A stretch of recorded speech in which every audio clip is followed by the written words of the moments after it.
Details of an anti-corruption bill that's currently being put together was announced today. Dubbed the Kimyongnan Act after the lawmaker who proposed it or judge, the legislation is aimed at tackling a culture of indirect bribery among people of influence. Our Kwon Jang-ho has the specifics. A new law is currently being put together that aims to close loopholes that allow indirect bribing of public officials and people of influence.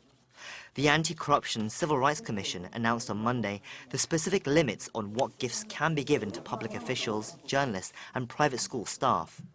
For example, they can only be treated to meals worth at most around $25 US.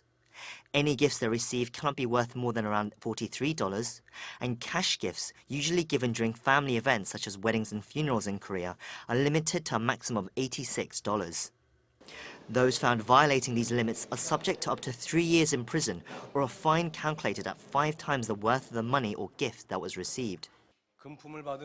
This act will not apply to those public officials who receive money and gifts, but to those who give them as well. This culture of giving and taking is something that needs to be comprehensively considered. There are also limits on lecture fees for ministers, set at around $340 an hour.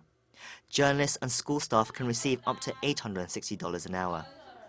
The bill passed the National Assembly in March 2015 and is scheduled to come into force in September, but it needs to be approved by the Constitutional Court first, where it has been challenged. A petition has been filed by the Korean Bar Association, arguing that the scope of this law is too wide and infringes on the Constitution, especially on the freedom of the press, as the law also specifically targets journalists.